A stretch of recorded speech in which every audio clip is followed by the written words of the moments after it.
नेत्यांना वाचवायचा प्रयत्न सुरू आहे. कोणाचा दबाव काल देखील मरीन ड्राईव्ह मध्ये गुन्हा दाखल नाही झाला, इथे देखील दाखल नाही झाला. तुम्ही जसं म्हटलं की दबाव आहे आणि कुणाला तरी वाचवण्याचं कोण आहे? VSR कंपनी जी आहे त्याचे जे मालक आहेत ते अनेक सत्तेत असणाऱ्या मोठ्या नेत्यांच्या जवळचे आहेत.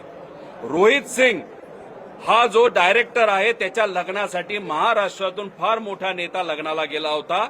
आंध्र प्रदेशचे मुख्यमंत्री सुद्धा त्याच्या लग्नाला तिथं गेले होते.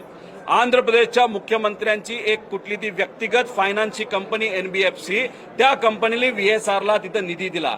मध्य प्रदेशची एक वेगळी कंपनी आहे, त्यांनी सुद्धा VSRला मदत केली आहे. महाराष्ट्रातले अनेक लोक संलग्न आहेत.